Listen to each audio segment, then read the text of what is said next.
Dibersihkan kan? Ya, kalau dibersihkan kan mulai hari ini ya, hasil koordinasi KPU dan Bawaslu dan seluruh stakeholder kan dimulai hari ini. Tapi memang hasil pantauan kita, hasil pengawasan kita memang ada beberapa peserta pemilu itu yang sudah menertibkan sendiri ya, karena memang sudah ada koordinasi dari KPU dan kami juga memberikan surat imbauan ya kepada peserta pemilu untuk tidak melakukan salah satu kegiatan metode kampanye, karena memang di masa tenang ini kan tidak boleh aktivitas apapun metode kampanye, termasuk pemasangan alat berkampanye itu kan bagian metode dan kampanye. Untuk apa saja yang sudah ditentukan? Kita kemarin sudah ditentukan di tahapan masa kampanye di tanggal 15 Januari ya, itu sekitar 9.600 sekian ya.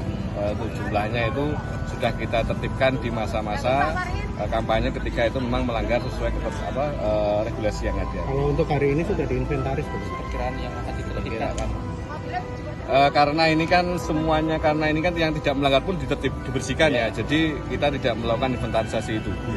Mungkin nanti setelah kita bersihkan ya mungkin nanti tetap ada data dari kita berapa itu yang hari ini yang sudah di masa tenang tapi masih ada sehingga kita bersihkan. Nanti mungkin akan ada inventaris dari teman-teman mungkin dari pengawas TPS sampai dengan Panwas atau Bawaslu Kabupaten Batang itu mungkin nanti ada gitu. Termasuk reklame yang gede itu? Ya, semua hari ini kan metode-metode kampanye termasuk yang berbayar dan sebagainya.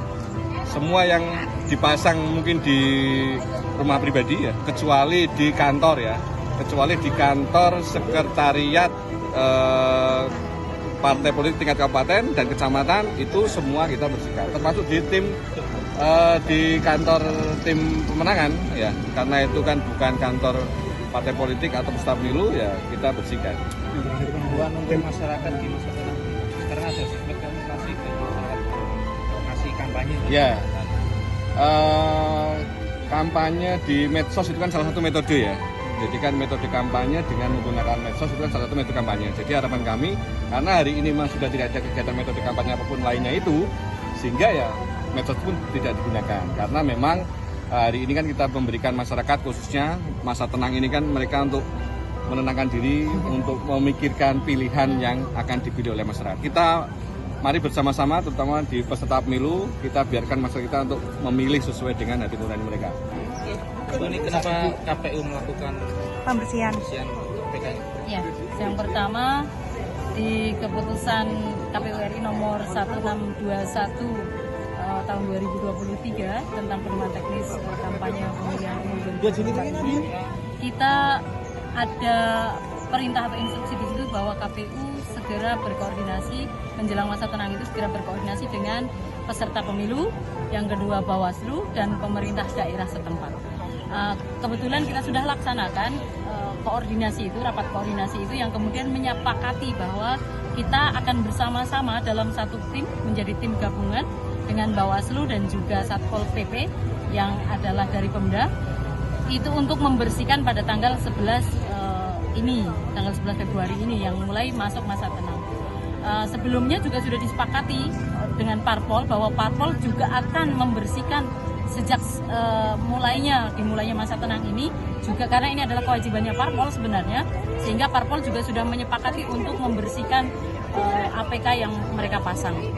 Sehingga hari ini kita sepakati bersama ya sudah hari ini kita laksanakan kegiatan berupa pembersihan ini, bukan lagi penertiban ya, pembersihan di daerah dari perbatasan Batang dengan Pekalongan itu langsung sampai dengan Sambong, perbatasan kota Batangnya berarti ya, kemudian Sambong itu sampai Geringsing. Itu dua tim ya yang akan menggunakan crane dari Disub. Kemudian yang tim ketiganya ini di area sekitar kota dan sampai selatan seperti itu. Berapa tim berarti? Ini ada 4 tim sebenarnya. Satpol PP juga sudah membagi menjadi 4 tim. Hanya saja kami dari KPU memang kondisinya saat ini sedang mengurusi logistik semua, sehingga hanya kami bertiga yang saat ini mampu untuk mengikuti kegiatan ini. Diawali dari satu. Sebenarnya bukan diawali Pak, bareng-bareng Pak. Karena timnya kan berangkat sendiri-sendiri ya. Timnya langsung ada yang ke selatan, ada yang dari wilayah sesudah Sambung ke sana juga dimulai bareng.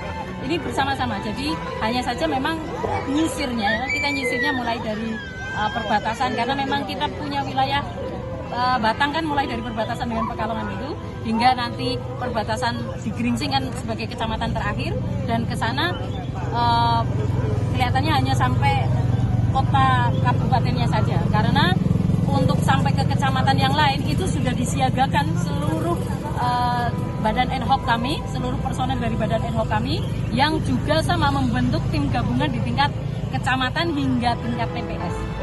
Sanksinya yang disebut di dalam undang-undang itu, kalau di di peraturan KPU nomor 15 tahun 2023 itu memang tidak menyebut sanksi. Jadi sanksi, di bagian sanksi itu hanya disebutkan bahwa sesuai peraturan perundang-undangan yang berlaku. Nah, peraturan perundang-undangan yang mengatur ini Undang-Undang 7 tahun 2017. Di situ hanya menyebutkan jika nanti ternyata sudah diberikan sanksi, APK ini diberikan sanksi, maka parpol tidak punya hak untuk menuntut kembali.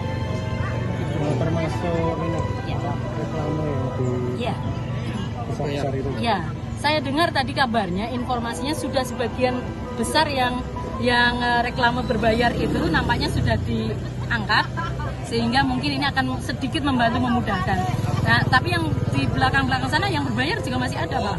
Jadi ya kita upayakan membersihkan itu semua, termasuk yang berbayar ataupun yang mungkin ada di halaman-halaman rumah penduduk juga sama.